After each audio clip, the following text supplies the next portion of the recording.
안녕하세요. 네, 여러분 안녕하세요. 경영 토크. 오늘은 생산운영관리와 경영 정보라는 주제로 우리 전성민 교수님을 모셨습니다. 네, 예, 안녕하세요, 교수님. 예, 안녕하십니까. 네. 교수님 먼저 좀 본인 소개 좀 해주세요. 예, 저는 글로벌 경영학과에서 경영정보, 생산운영관리, 이비즈니스 등을 가르치고 있습니다. 그리고 또 학과장을 맡고 있는 전성민이라고 합니다. 네, 반갑습니다. 오늘 뭐 교수님 굉장히 바쁘신데 또 이렇게 함께 자리해 주셔서 감사드립니다. 아유, 반갑습니다. 네. 우리 또 이제 학과장 맡고 계시다고 아까 말씀하셨는데, 예. 우리 좀 대부분 이 영상을 시청하는 대상이 이제 우리 1학년 신입생들이거든요. 그리고 또 경영학에 관심이 있는 우리 고등학생들도 또 볼 수 있거든요. 그래서 우리 학과 자랑 좀 한번 해주시죠. 예, 가천대 글로벌 경영학과는 굉장히 차별화되어 있는 학과로서 그 경영학을 영어로 원어로 수업을 하고 배우는 그런 특수한 학과입니다. 그리고 이제 우리 과에 계신 교수님들은 미국에서 교수직을 여기 조성준 교수님을 포함해서 실제 많은 경험을 가지고 계신 교수님들로 구성이 되어 있고 아마 제가 단언컨대 우리나라에서 영어로 경영학을 가르치는 프로그램 중에 학부 프로그램은 최고의 프로그램이 아닌가 이렇게 자부합니다. 네. 역시 뭐 우리 학과는 굉장히 좋은 학과 같아요. 그런데요, 사실 또 이 영어로 가르친다 하면은 그것을 굉장히 좋아하는 학생들도 있지만 또 한편으로는 나 영어 잘 못하는데 이거 내가 가서 공부 참 할 수 있을까 이렇게 걱정하는 학생들도 많이 있거든요. 어떻습니까? 좀 막 따라가기 힘들고 그런가요? 예, 물론 이제 영어를 이렇게 처음 하는 것은 처음에 굉장히 도전적이긴 하죠. 하지만 이제 우리 학과에서 지금 운영하고 있는 실리콘밸리 인턴십 프로그램이나 그리고 졸업생들의 이야기를 들어보면 그리고 해외 대학에 교환 학생으로 가본 학생들의 이야기를 들어보면 이 학과에서 영어 프로그램으로 수업을 들었던 게 굉장히 큰 도움이 된다. 뭐 이런 얘기도 굉장히 많이 하고요. 네. 그리고 이게 이제 우리과 교수님들이 굉장히 친절하게 그 학생들의 이 수업 진도를 따라올 수 있도록 여러 면에서 도와주고 있기 때문에 그렇게 큰 걱정을 하고 이러진 않아요. 열심히 노력한다면 못할 게 없다고 보고요. 그리고 뭐 잘 아시다시피 요즘 이런 글로벌 아무리 조그마한 회사 요즘 우리나라에서 경영한다 하더라도 글로벌로 이렇게 일할 수밖에 없거든요. 그래서 그런 차원에서 본다면 우리 프로그램에서 와서 공부하면 아주 글로벌 인재로 맞습니다. 성장할 거라고 생각합니다. 또 저희가 이제 외국인 학생들이 많잖아요. 이게 영어로 아무래도 수업이 진행되다 보니까 다른 학과와는 달리 이 영어권 외국인 학생들이 많이 와서 사실 그 강의실 분위기가 뭐 한국 학교가 아니고 이제 좀 외국 학교 분위기도 많이 나고 그런 것 같습니다. 그렇습니다. 지금 이제 우리가 신입생으로도 이제 우즈베키스탄, 뭐 카자흐스탄 그리고 뭐 아프리카에서도 온 학생들도 있고 동남아시아에서 온 학생들도 있을 전 정도로 세계가 다 왔네요. 그래서 이제 그런 학부생도 있고요. 그뿐만 아니라 뭐 싱가포르, 말레이시아 뭐 그리고 다른 나라에서 또 교환 학생들도 오거든요. 그래서 이제 클래스 자체가 아주 멀티내셔널한 그런 환경에서 공부한다고 이렇게 말씀드립니다. 그렇습니다. 그러니까 돈 들여서 사실 뭐 외국 갈 필요 없이 우리 글로벌 경영학과 오시면은 여러분 굉장히 글로벌 환경에서 또 좋은 교수님들 지도하에 공부할 수 있고 또 영어 뭐 아무래도 우리말보다는 힘들긴 하겠지만 지금까지 뭐 영어 때문에 낙오되고 이런 학생은 거의 없잖아요. 사실 우리 지금 학과에서 수석을 차지한 친구들의 면면을 자세히 보면 우선 어릴 적부터 해외에 나가서 공부한 친구들보다 그냥 한국에서 쭉 공부한 친구들이 열심히 자기 의욕이 더 중요하지 뭐 이렇게 해외에서 영어를 많이 배워와서 뭐 네이티브 수준의 영어를 가졌다 해서 이거 꼭 공부를 잘하는 건 그런 거 아닙니다. 그래서 우리 영상 보시는 신입생들 너무 걱정하지 마시고 우리 학과의 커리큘럼을 쭉 쫓아가면 다 이제 성공할 수 있으니까 안심하시기 바랍니다. 자, 그럼 이제 우리 뭐 내용으로 좀 들어가서 오늘 우리 전 교수님하고 나눌 내용이 생산 운영 관리와 경영 정보라는 건데요. 좀 이제 생소한 학생들도 있을 테니까 좀 이게 어떤 분야인지 좀 소개 좀 해주시죠. 알겠습니다. 생산 운영 관리라는 과목은 이제 영어로는 Operation Management라고 보통 부르는데요. 이 과목은 사실 아주 오래된 과목입니다. 그러니까 경영학 안에 여러 과목들이 있죠. 경영 과학이라든지 파이낸스, 마케팅, 경영 전략, 경영 정보, 이비즈니스 이런 여러 과목들이 있겠습니다만 이 생산 운영 관리는 사실 경영학의 시작 과목이라고 할 수가 그래요? 있습니다. 예. 그래서 2000년대 1900년대 초반, 20세기 초반에 네. 이제 미국이 산업혁명이 일어나면서 네. 이제 그 크게 생산성이 올라가는 그 시점에 예, 책이 나옵니다. 그래서 제가 오늘 책을 들고 왔습니다. 아 그러세요? 예. 아유. 예, 이게 네. 프레드릭 테일러가 쓴 과학적 과학적 관리법. 관리법이라는 네, 네. 책인데요. 이 경영학의 뭐 아버지라고 불리는 사람 아닙니까? 예, 이 맞습니다. 사람이? 이 책이야말로 이 경영학의 시초라고 불릴 수가 있습니다. 이제 영어로는 The Principles of Scientific Management, 과학적 이렇게, 관리라고 예, 하죠. 그래서 이름은 굉장히 멋있습니다. Scientific Management. 왠지 어려울 것 같아. 그러나 사실 재밌는 얘기인데요. 이 안을 보면 공장에서 삽질을 어떻게 관리하느냐 뭐 이런 내용이에요. 그래서 과학이라고 예, 하는데. 예, 그래서 제가 강의 시간에 농담을 많이 하는데 네. 경영학이란 네. 삽질 관리에서 시작했다 이제 이런 얘기를 예. 합니다. 그래서 이제 그 책은 아주 책이 1911년에 나온 책입니다. 어휴. 그러니까 100년도 지금 넘은 100년도 넘은 책이네요. 책입니다. 굉장히 오래된 네. 책이죠. 근데 네. 이 책에 아주 재밌는 얘기가 있어서 네. 이제 좀 소개를 좀 드리려고 네. 합니다. 그래서 이제 이 테일러라는 사람은 이제 경영학을 만든 사람이고 우리가 이 사람을 조금 알아야 될 거 아니에요. 네, 그럼 아버지니까. 예. 마치 경제학의 아버지 아담 스미스인 그렇습니다. 것처럼 예, 예. 경영학의 아버지로서 이 테일러라는 테일러. 분은 네. 그 하버드 법대에 이제 어드미션을 받았어요. 아 법대. 네, 법학 공부를 원래 하려고 했던 사람인데, 네. 근데 뭐 이런저런 이유로 법대를 다니질 못하고 공장에 가서 취직을 합니다. 아니 하버드 법대면은 최고 수재들이 가는 학교인데. 그렇죠, 예, 예. 그거를 마치질 못하고 공장을 갔다고요? 예, 그러니까 이제 본인이 뭐 여러 가지 이유가 있어서 하여튼 공장에 가게 됐는데요. 집에서 걱정 많이 했겠네. 그 양반. 그래서 이제 공장에 갔는데 예. 이제 공장에 가서 이제 관찰을 해보니까 경영자들하고 노동자들 사이의 이 갈등이 매우 심각하다는 걸 알게 됩니다. 아. 그래서 이제 경영자들은 노동자들이 시급을 네. 당시에는 월급 개념이 아니라 네, 네. 일한 시간만큼 시간만큼. 네, 돈을 네. 주는데 그 돈을 다 빼먹는다. 그래서 이거 굉장히 이제 못 믿어. 시간만 때우면 되니까. 네, 네. 네네. 반면에 노동자들은 경영자들이 돈은 조금 주고 일은 막 시킨다. 착취한다. 네, 착취한다. 그래서 이게 자본가가 착취한다 이런 식의 얘기를 해서 두 세력 간에 큰 대립 관계에 있다는 거를 이제 알게 됐어요. 네. 그래서 막상 공장의 현장에 가 보니까 많은 노동자들이 태업을 하고 있는 겁니다. 그냥 설렁설렁 일하고 시간만 때우자. 뭐 돈을 이렇게. 받아가고 예, 있었던 예. 거죠. 그래서 이분이 과학적 관리법이라는 네. 걸 제시했다고 그랬잖아요. 네. 이 과학적 관리법이라는 게 다른 게 아니라 이 표준 작업량 같은 걸 설정해가지고 예. 이거보다 더 잘하는 사람들한테 인센티브를 제공하는 거를 만들어냅니다. 그러니까 예를 들면 1시간에 뭐 10개 이상을 만들면 인센티브를 준다. 뭐 그런 거죠. 그런 예. 거군요. 그래서 이제 과학적 관리법이라고 타이틀이 아주 거창하게 붙어 있는데요. 네, 네. 사실 별게 아니고 가서 이렇게 잘 관찰해서 네. 표준적으로 이 정도의 체격에 있는 사람들이 이만큼 삽질하면 삽질, 이만큼 일할 수 있다라는 걸 정해놓고 네. 그거보다 더 많이 하는 사람들한테는 인센티브. 월급을 뭐 훨씬 더 많이 주는 이런 방법을 썼습니다. 그래서 네. 뭐 2배까지는 아니고 한 60% 정도 월급을 더 줬는데요. 그래도 상당히 뭐 예.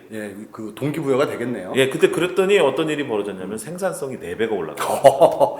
역시 사람은 돈에 좀 약한 것 같아요. 그죠? 옛날 사람이나 지금 사람이나. 그래서 이제 이 테일러가 이 두 세력의 아주 큰 갈등 관계에 있던 거를 경영자는 이제 회사가 생산성이 생산성이 4배가 올라가니까. 돈을 네. 벌고 네. 노동자도 월급이 2배 올라가니까 돈을 더 벌어서 그 일은 더 해야 되지만은 예. 돈을 많이 받으니까 나름 또 행복해지는 모양이죠. 예, 그래서 모든 사람을 행복하게 만드는 경영학자 최초의 경영학자가 된 거죠. 그래서 이제 뭐 노동자와 그 사업주들 간의 갈등을 또 해결하고 예. 생산성 높이는 것도 해결을 하고. 예. 예, 그렇군요. 그런데 이제 그 테일러의 과학적 관리법하고 그것이 또 이제 좀 더 발전되면은 포드의 그 컨베이어 시스템. 예, 그거랑 이제 네. 아까 이제 잠깐 설명드렸습니다만 20세기 초에 이제 미국은 이게 산업혁명 관점에서 보면 후발주자였습니다. 네. 그래서 이제 굉장히 마음이 조급하죠. 네. 저기 유럽에 있는 나라들은 다 이미 산업혁명이 끝났고 돈을 잘 벌고 있는데 그렇죠. 반면에 이제 공장이 이제 뒤늦게 들어선 미국에서는 그게 어려운데 네. 이걸 획기적으로 뒤집는 산업이 나타났는데 그게 자동차 자동차 산업입니다. 산업. 예, 그래서 이제 유럽의 자동차 산업은 아마도 이 비디오를 보고 있는 많은 학생들이 알겠습니다만 슈퍼카라고 불리는 차들 있죠. 뭐 람보르기니, 뭐 페라리 이런 차들, 뭐 수억, 뭐 수십억씩 하는 차들. 근데 이런 차는 어떻게 만드냐면요. 이렇게 수공으로 만드는 거 예, 아니에요? 맞습니다. 이렇게 차가 한가운데 이렇게 있고 이 장인이 한 땀 한 땀 그렇죠. 예, 이렇게 돌아다니면서 부품을 가져다 사람이 이동하면서 예, 예. 이렇게 만드는 그렇게 거죠. 만들었는데 포드는 아주 새로운 생산 방법을 생각해냅니다. 그래서 컨베어 벨트 아마도 여러분들 한번 뉴스에 보면 아마 이제 자동차 산업 얘기 나오면 이렇게 차가 이렇게 이게 이동하잖아요. 예, 예. 로봇팔 같은 그쵸, 게 막 그쵸. 이렇게 와서 예. 막 이렇게 조립하는 거 아마 보셨을 텐데 그거를 최초로 만들어냅니다. 그래서 생산성이 어마어마하게 올라갑니다. 당시 포드는 한 가지 모델만 생산을 했는데요. T라고 불리는 차, T라는 자동차를 생산을 했는데요. 네. 그 차가 사실은 미국 전체를 완전히 바꿔놓게 됩니다. 우리가 아메리칸 라이프 스타일 이렇게 그러면 생각하는 게 뭐냐면 사람들이 이렇게 중절모 탁 양복 쓰고 양복 입고 그리고 이제 퇴근에 그렇죠. 이제 T 자동차 같은 이렇게 위가 높은 그 차. 옛날 차 마차 같이 이렇게 생긴 그런 차를 몰고 저 시외에 있는 2층 집 보통 차고가 딸려 있는 2층 집에 가면 그 부인이 이렇게 저녁 준비를 다 하고 있어가지고 전형적인 미국 가정의 모습이죠. 예. 근데 사실 이런 모습은 저 포드가 나타나기 전에는 사실 없었습니다. 차가 많이 보급이 안 돼서 그런 예, 거죠? 그렇습니다. 그러니까 예전에는 그 차가 없었기 때문에 교회에 나가서 한다 이런 걸 상상할 수 없었고요. 그 다음에 노동자들도 월급을 많이 받지 못해서 이렇게 그 아주 넉넉한 삶을 살 수가 없었어요. 하지만 포드는 굉장히 그 높은 생산성으로 차를 아주 싸게 하지만 또 노무비 그러니까 월급은 굉장히 또 많이 주는 이런 그러니까 자기가 생산성이 높으니까 이제 많이 줄 수 예 있는 그렇게 거죠. 가능. 아까 이제 테일러의 경우하고 이제 비슷한 마찬가지라고 거죠. 볼 네, 수가 있는데 네. 그래서 이제 포드사에서 일했던 직원들은 다 포드 또 차를 살 수가 있어요. 그렇죠. 네. 그래서 이제 그 사람들이 차가 있으니까 교회에 나가서 또 돈도 있으니까 좋은 집을 지어서 이렇게 살 수 있는 아주 미국의 전형적인 모습을 만들어낸 그런. 그래서 이렇게 해서 경영학이 이제 태동했다고 볼 수가 있는 근데 거죠. 그 포드가 T라는 차를 한 가지만 만들었다는데 그렇게 한 가지만 했다가 그 위험이 굉장히 높은 거 아닙니까? 왜 그렇게 한 가지만 만들었죠? 그러니까 사실 어찌 보면 이제 미국이 20세기 초에는 좀 촌스럽다고 볼 수가 있죠. 미국 사람들이 뭐 자동차에 대해서 잘 알지도 못하고 그리고 또 그 전에 20세기 초반만 해도 자동차는 귀족들을 위한 거거든요. 특히 그쵸. 유럽에서도 아주 그렇습니다. 돈이 많은 사람들만 차를 몰 수 있었거든요. 하지만 미국은 땅덩어리가 굉장히 넓고 차가 없으면 살기가 힘들 것 같아요. 그런 면에서 보면 아주 포드는 미국을 완전히 바꿔놓았다고 볼 수가 있죠. 그러니까 지금 오늘날 같이 뭐 거의 대부분 가정에서 다 차가 이제 있는 그런 시대를 살고 있잖아요. 그 시대에 문을 연 사람이 포드다 이렇게 그렇게 얘기할 수 되겠네요. 있습니다. 그럴 수 있습니다. 사실 뭐 우리나라도 예전에는 다 부잣집만 차 있었지 뭐 차 있었습니까? 어디? 그러니까요. 근데 하여튼 그런 그 대중 마이카 시대라고 할까요? 그걸 문을 연 사람이 포드였군요. 네, 그 이제 두 번째 얘기로 좀 넘어가겠습니다. 이제 우리 그 경영학 두뇌 그 내용을 보면은 그 데밍이 나오고요. 데밍이 뭐 일본에서는 거의 무슨 굉장한 사람을 이렇게 받고 있다는데 그 왜 그런 거예요? 이게 이제 아까 경영학의 기원이 테일러라면 이제 그게 이제 미국 경영학을 만들어냈다고 볼 수가 있거든요. 그런데 일본 경영학이 이제 2차 세계 대전 이후에 이제 크게 부상하게 됩니다. 이제 그걸 사실 만들어내신 분이 이제 데밍이라고 볼 수가 있는 거죠. 그래요? 일본에서 어떤 역할을 했죠? 이게 이제 재밌는 스토리가 이게 같이 있습니다. 이게 이제 2차 세계 대전 때 메가더 장군이 전쟁 영웅이라는 건 다 누구나 알고 있는 메가더 장군이 이제 전쟁 영웅. 그래서 이제 일본의 항복을 이끌어냈잖아요. 그렇죠. 그래서 이제 일본을 사실 통치하는 어찌 보면 일종의 왕이 된 겁니다. 그 군정을 했기 때문에 그런 거죠? 그래서 이제 일본의 메가더가 가서 이렇게 보니까 이 일본이 뭐 초토화가 된 거예요. 그쵸. 하도 공습을 많이 원자폭탄 2대나 맞았잖아요. 그래서 뭐 이 산업 기반이 싹싹 없어진 완전히 거지. 이제 망가졌던 거죠. 군수 산업이 이제 한창 거기 있었는데 일본에도 그래서 싹 파괴가 된 거죠.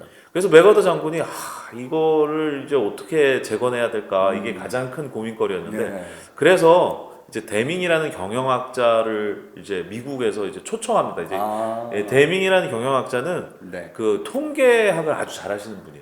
통계학자. 네, 통계학자라고 네, 네, 볼 수 네, 있죠. 네. 그래서 이분이 뭘 했냐면 1930년대, 40년대 미군이 생산하는 예. 무기를 예. 이렇게 분량 검사하는데 이 통계학을 이용해서 아주 혁혁한 성과를 냅니다. 그래서 군대에서는 데밍 이 학자 이분을 굉장히 데밍 박사님을 이제 높게 평가하고 있었던 거죠. 그게 군대에서는 특히 이제 총 같은 게 만약에 잘못된 불량품이 나오면 그렇죠. 예, 예. 정말 죽고 사는 문제잖아요. 그러니까 그렇죠. 굉장히 불량 관리하는 게 굉장히 그 중요한 중요한 문제죠. 이슈가 되죠. 예. 그래서 메가더 장군이 이렇게 주재를 해서 일본의 재계의 거물들 이분을 한 2-30명을 모아놓고 이 경영학 강의를 시작합니다. 데밍이 예. 그 사람들을 예. 또 강의를 그래서, 했군요. 예, 네. 데밍이 어떻게 불량품을 줄이는가, 어떻게 통계학적 지식을 이용하여 이게 생산 운영 관리를 보다 효율적으로 할 수 있게 되는가 이런 것들을 이제 가르쳐 줍니다. 그래서 그걸 배워가지고 일본의 뭐 자동차 회사라든지 일본의 산업이 굉장히 품질이 좋고 불량이 없는 걸로 유명하잖아요. 근데 예. 그게 사실은 데밍이 다 가르쳐 주는 예, 거라고. 데밍이 아주 큰 지식을 이제 전달했다고 볼 수가 있는 거죠. 그래서 그 대표적인 주자가 토요타입니다. 그러니까 그래서 토요타는 이제 나고야에 이제 공장을 둔 이제 회사인데 이 회사가 기존의 사무라이 정신 있죠. 네, 사무라이 사람들 이제 사무라이가 사는 집에 가 보면 뭐가 별로 없잖아요, 방에. 칼 있는 거 아니에요? 네, 칼만 딱 있고 뭐가 별로 없습니다. 그 왜 그러냐면 사무라이가 정신적으로 이 깨끗한 거, 아싸리, 깔끔한 이 깔끔한 이 정신을 가지고 왜 그러냐면 머릿속이 복잡하면 칼 맞기 때문에 정리정돈을 아주 중요하게 생각합니다. 네네. 그래서 일본 사람들이 그렇게 깔끔하게. 네, 그렇죠. 정원에 뭐 쓰레기 하나 떨어져 그렇죠, 있다든지 그렇죠. 이런 거를 용납할 수가 없어요. 네. 왜냐하면 그게 정신을 흐리기 때문에 항상 청소를 하고 정리정돈을 합니다. 근데 요런 그 낭비를 없애는 정신하고 그 데밍이 전해준 통계학적 지식이 만난 게 토요타 웨이가 돼야 되는 거죠. 그리고 거기 토요타의 뭐 TQM이라든지 뭐 이런 것들이 다 사실은 사무라이 정신에서 온 거죠. 그렇죠. 예. 그래서 이제 그 품질 경영 이런 것들이 사실 일본이 막 라이즈하게 되는데 사실 이거는 우리나라의 경영하고도 아주 밀접한 관계가 있다고 말씀드릴 수 있는 게 우리가 잘 알고 있는 우리나라의 재벌 회사들 삼성이나 LG나 이런 회사들도 사실 일본에서 사업을 많이 배웠거든요. 맞습니다. 그러니까 이거는 이제 현재 우리나라의 생산 운영 관리에 관련된 노하우도 사실 다 여기서 나왔다고 볼 수가 있겠습니다. 네, 맞습니다. 근데 이제 우리나라뿐만이 아니라 사실 미국 회사들도 이 일본식 경영을 뭐 배우자 해가지고 그 다시 사실 어떻게 보면 자기들이 수출한 그것을 수입을 했달까요? 그렇게 했는데 미국에서는 데밍의 가르침을 잘 안 따랐는지 데밍이 이제 만들어 놓은 이제 그런 프레임워크를 가지고 그 이후에 다른 학자들도 이제 계속 그걸 발전시키긴 했는데 일본만큼 그렇게 뭐 아주 신격화되진 않았죠. 그러니까 일본은 뭐 배우는 것도 굉장히 이 사람들이 잘 배우는 것 같아요. 뭘 하나 해도. 그렇습니다. 너무 재밌는데요. 이제 시간이 이제 그러니까 세 번째 마지막 주제로 좀 넘어가면 마지막 주제는 우리 교과서는 이제 SCM인데 SCM이 어떤 거죠? 이제 생산 운영 관리의 가장 큰 이슈 중에 하나는 이제 불량 아까 관리가 중요하다 이런 얘기를 드렸잖아요. 이제 불량에 영향을 미치는 요인이 뭐냐면 이제 부품을 잘 관리해야 됩니다. 무슨 얘기냐면 완제품 뭐 이런 게 하나가 잘 이상 없이 돌아가려면 그 안에 들어가 있는 부품이 전부 다 잘 돌아가야 그렇죠, 되잖아요. 맞아요. 부품이 불량이면 그게 제품이 불량이 그러니까 부품이 하나라도 불량이면 완제품 전체가 불량이 되기 때문에 그래서 이제 이런 걸 생각해 볼 수가 있는데 부품이 많은 제품하고 부품이 적은 제품을 생각해 보면 부품이 많은 제품일수록 불량률이 높아집니다. 그래서 이제 이런 거를 우리가 흔히 알 수 있었던 게 가령 중국에서 자동차를 만든다. 혹은 중국에서 스마트폰을 만든다. 이러면 스마트폰 같은 경우에 부품이 한 1,500개 되고요. 자동차 같은 경우는 한 3만 개 정도 수만 개 된다 그러더라고요. 그러면 예전에는 중국에서 만드는 스마트폰, 중국에서 만드는 자동차에 대해서 에이 불량이 고장이 잘 날 거야 이런 생각을 했었다고요. 그런데 이제 요즘 중국이 전 세계 공장이 되면서 네. 많은 생산 경험을 쌓으면서 네. 학습을 한 겁니다. 네. 그래서 요즘은 이 불량률이 크게 떨어졌어요. 그러니까 그러면서도 싸고. 예, 그렇습니다. 예, 그게 이제 무서운 거죠. 예. 예. 그래서 이제 아까 SCM 네, 얘기를 했는데요. 네. 이제 서플라이 체인 매니지먼트라는 기법이 이런 부품을 관리하는 겁니다. 아, 가령 아까 말씀드린 자동차 같은 경우에 부품이 3만 개나 되면 그걸 사람 손으로는 맞아요. 관리할 수가 네, 없습니다. 그렇겠네. 그래서 그걸 어떻게 하냐면 컴퓨터를 이용해서 그 아. 공급사들 리스트를 쭉 네. 엑셀처럼 만드는 거죠. 네. 그들하고 또 예를 들면 부품 수요라든지 이런 것들이 서로 정보가 이렇게 공유가 돼야 되는 거잖아요. 그렇습니다. 그래서 이게 부품이라는 게 이게 제때 와야 되고 불량이 없이 와야 되거든요. 그렇죠. 또 필요한 양만큼 예. 와야 되고. 그러니까 그걸 계속 추적을 해야 되거든요. 네. 그러면 3만 개 부품이 막 오고 그러니까요. 그걸 네. 한 딱 그 동시에 딱 와가지고 그때 딱 조립이 만들어져야 돼야 되니까 되고. 예, 예. 이걸 관리하는 일이 어마어마하게 일이 많은 겁니다.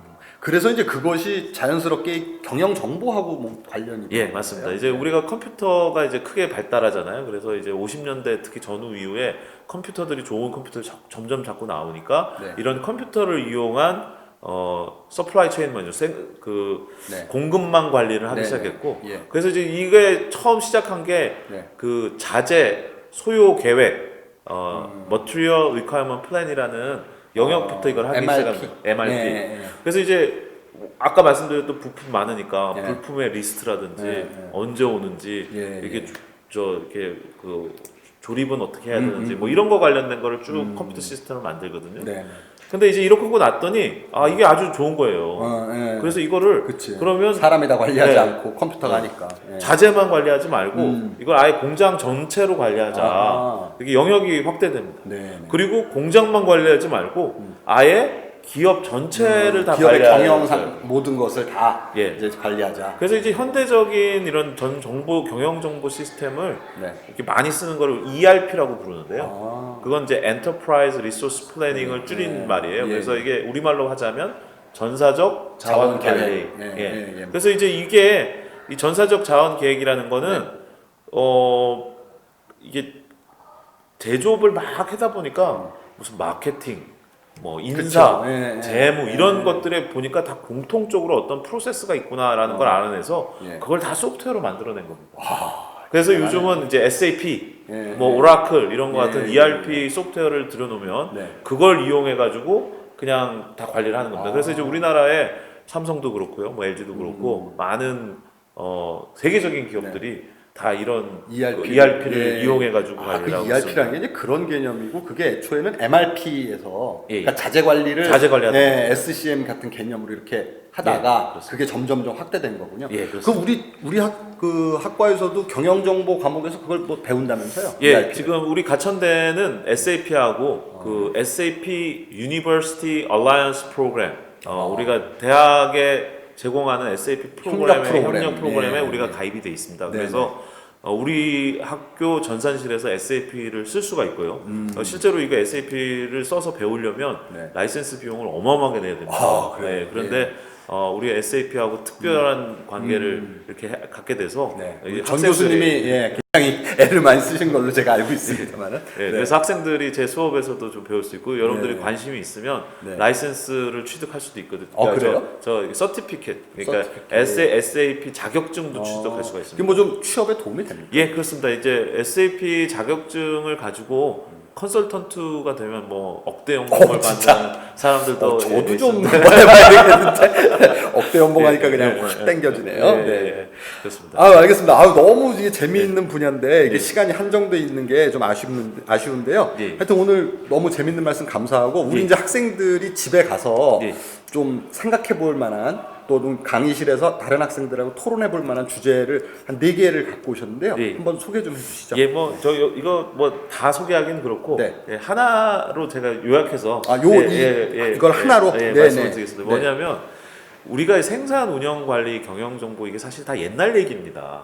예. 그래요? 그러니까 20세기 초반에 테일러 때. 테일러부터 시작해서 네, 네. 일본의 경영은 어떻고 이게 그렇죠. 사실 다 옛날 네. 얘기거든요. 예. 사실 그러니까 어떻게 보면 경영학이라는 건 20세기 미국, 일본의 그 비즈니스 역사라고 볼 수가 있습니다. 그렇죠. 예. 네, 네. 그러면 이걸 왜 공부하냐? 네.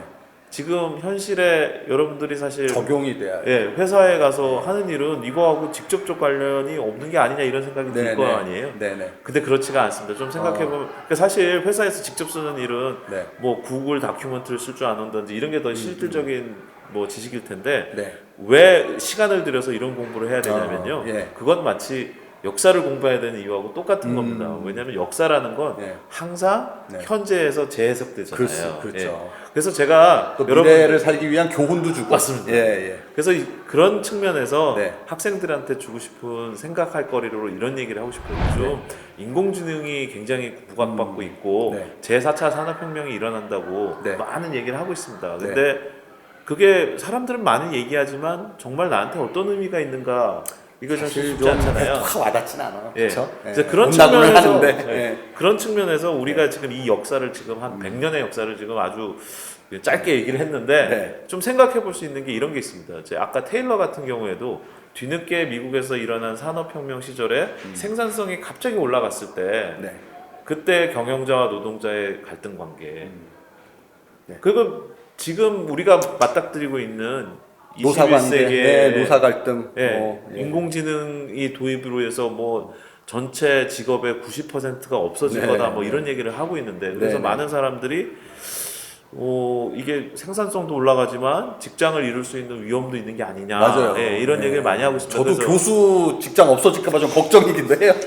인공지능 교수가 나타나갖고. 예. 그래서 그런 측면에서 보면 우리가 21세기형 테일러 같은 사람이 지금 필요한 거죠. 그렇죠. 네, 네. 그런 측면에서 이런 어떻게 하면 우리가 경영학을 공부해서 21세기형 테일러 같은 사람이 돼서 4차 산업혁명형 경영학. 그렇죠. 예. 그래서 공부하신 분들이 네. 이런 책들을 내서 100년 뒤에 네. 그 후손들이 또 읽을 수 공부하게. 있는 예, 예, 이런 분들이 되기를 바랍니다. 아, 예, 예. 감사합니다. 자, 오늘 그 전 교수님, 전성민 교수님 이렇게 같이 시간 내주셔서 아주 재밌는 이야기 해주셨습니다. 너무 감사드리고요.